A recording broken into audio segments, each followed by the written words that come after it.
The Village of Hainesville regular board meeting will now come to order on Tuesday, January 8th, 2013 at 7:04 p.m. If everybody would please rise, and I'll lead us in the Pledge of Allegiance. I pledge allegiance to the flag of the United States of America and to the republic for which it stands, one nation, under God, indivisible, with liberty and justice for all. Roll call. Mayor Linda Soto. Present. Trustees Diernoski is absent. Kreese. Here. Duberstein. Here. Barrett. Here. Daly. Here. And Walkington. Here. Okay, we are on quorum. I did get a message from John. He's got a minor family emergency, so I think things will hopefully work out okay. If I could have a motion for approval of tonight's agenda, please. So moved. Second. Trustees Kreese. Aye. Duberstein. Aye. Barrett. Aye. Daly. Aye. And Walkington. Aye. Motion carried. At this time, we'll take public comments. Do we have any takers? Submitted forms. There's a form you need to fill out in the back. Submit to our village clerk. Nothing. Nothing. Nothing for the new year. Going, going, gone. Omnibus vote agenda. Motion for approval, please. So moved. Second. Roll call. Trustees Kreese. Aye. Duberstein. Aye. Barrett. Aye. Daly. Aye. And Walkington. Aye. Motion carried. Okay, at this time, we'll move on to reports and communications, and we're going to start with our village engineer, Greg Ruin.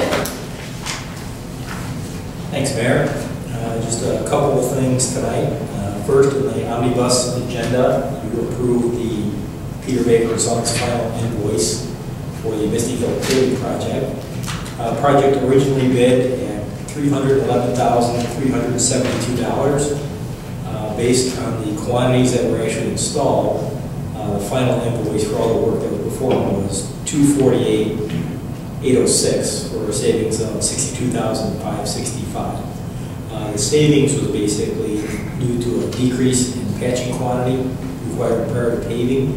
Essentially, the cracks that were present along the gutter were only about 1.5 to 2 inches deep, and these shallow cracks basically came up with the milling and grinding operation, so we didn't have to do full patchwork in those areas. So essentially got what you paid for with regard to that Mistyville project.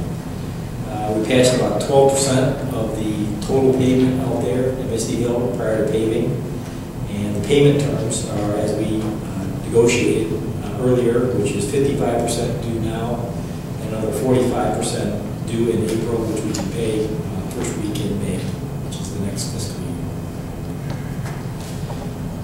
Next thing is the Washington Street improvements for Lake County DOT. It's been a subject over the last few sessions where everybody's been curious as to what LCDOT's intentions are. Essentially, there's 3 sections to the project. First is from Cedar Lake Road, essentially up to Hainesville Road. That's the west section. That is actually going to be, there's a map of it, it was included in your packet, and also we have it up here on the overhead. Essentially, that will be out to bid March 2013 and really has no effect on the village. It's actually mostly all the work is from Cedar Lake Road west of Hainesville Road. The central section is the one that has an effect on the village. Basically, it takes it from roughly Hainesville Road all the way east to Harriet Way. That project is scheduled to be out to bid June of 2013. They're looking at starting in the latter half of 2013 and then finishing late in basically the early fall of 2014. That's the projected finish. There are some cost implications to the village, even though the county is obviously taking the bulk of the cost for this. Essentially, there are 3 items that may have a cost to the village, or that will have a cost to the village. The first is the existing force main that's out there. The village has a force main that runs basically the... Brad, can I just intercept Sure. for a moment? There was a handout I just gave everyone, and that reflects the costs that Greg is going to be going over, just so you know. So Correct. I have that table here, so they all who just had a place in front of them. Also on the maps, does everybody have a copy of the map? Yeah, that was in their packet, but I didn't give the cost until just now. I added a box for the, there should be a cost on the box. I'll put a blue annotation on there. I don't know if you can see that. Below is the bike path west. Yep. Bike path, Cranberry Lake, sidewalk, Highland Lake. So basically, moving from, let's say, the highest cost item is the force main relocation. That is something that the village is on the hook for. The county will not be participating in the cost for that work. The estimates right now are for $115,374 to relocate the water main, or the sanitary force main. That includes the actual construction costs and also some of the engineering and management costs as it's prorated as an amount of the project. The second... Excuse me, Greg. Sure. A couple questions. One, why aren't they paying for it? It's their road improvement. It's your force main. That's a very good question. And the answer we got was that we do not have a superior easement. I'm sorry, what? We don't have a superior easement with regard to the location of that force main. It's not an easement, it's actually in the village right away. And all the documents that get signed in order to gain permission to place the force main in the right of way essentially put the burden for cost if that facility ever has to be moved on the village. At this early stage, do you have an inkling of where it's going to be moved to? Because if it looks like developed property around it. They are acquiring additional right-of-way. The Lake County DOT is. And so basically where it falls now will basically be underneath the pavement, so they're going to move it another 8 to 10 feet to the north to get out of the paved area. Curiosity only. Sure. What's the dimension of this force main? About 1,300 linear feet, 1,300 feet. The diameter? It's a 8-inch force main. Okay. So all right, that's enough now. Thank you. Sure. I know that one would be a hard one to swallow. Next item is the bike path that's immediately adjacent to Cranberry Lake subdivision. The Cranberry's north subdivision. The townhomes, Correct. yeah. There's a bike path on the south side of Washington Street, which is going to have to be removed, replaced, and relocated. Now that is an 80-20 cost share with the village, with the county picking up 80% of the cost and the village participating in 20% of the cost. So the county will actually pay $18,007.47 for that relocation, and Hainesville's portion will be $4,502.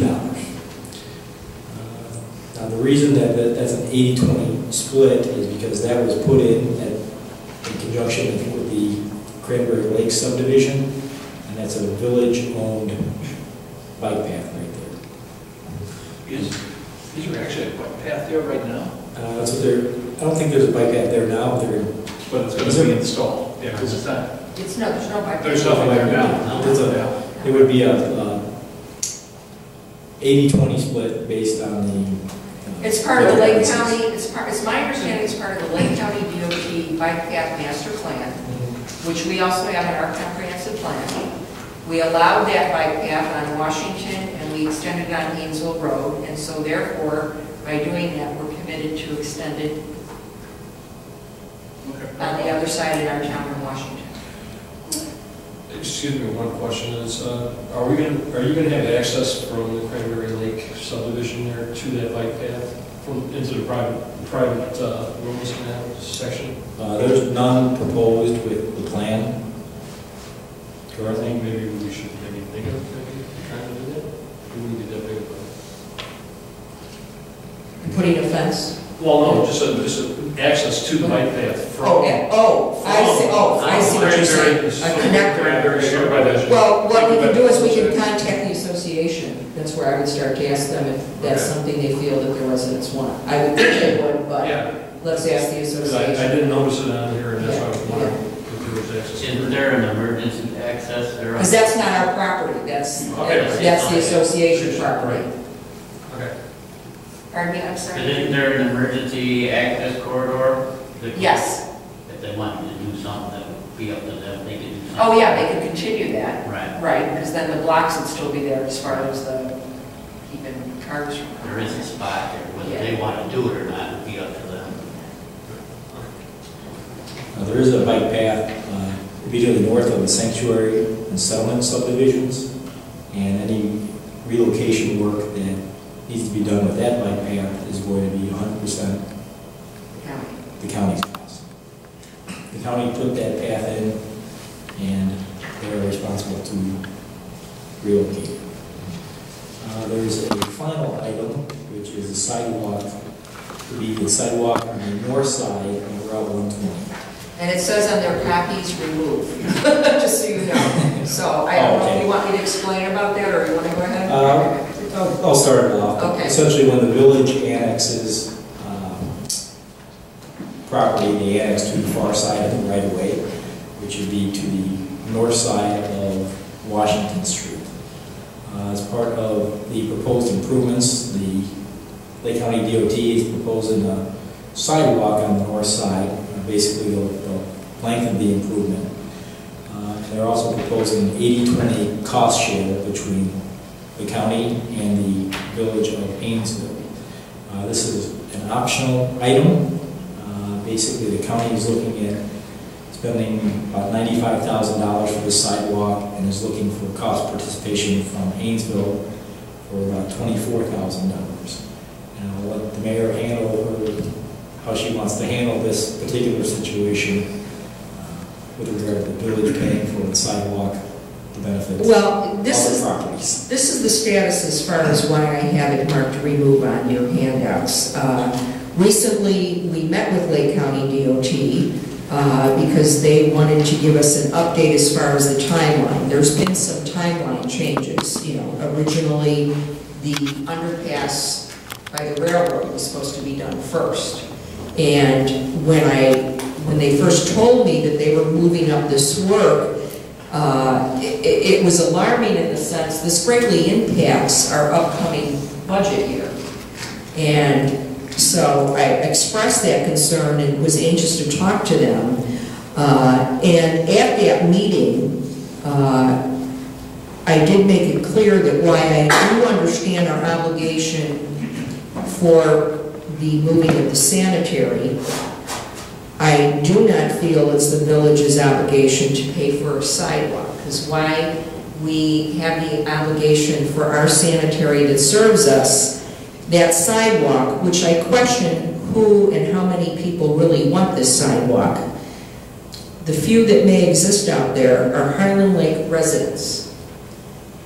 Well, my thoughts, I'm sorry, I didn't mean to interrupt here, but if they're going to widen Washington, is there going to be enough room for that? Well, yeah, there's many thoughts on this, but number one is if they do want a sidewalk, even though I think it's going to be so close to their front room window that we can watch TV or see what they're eating for breakfast,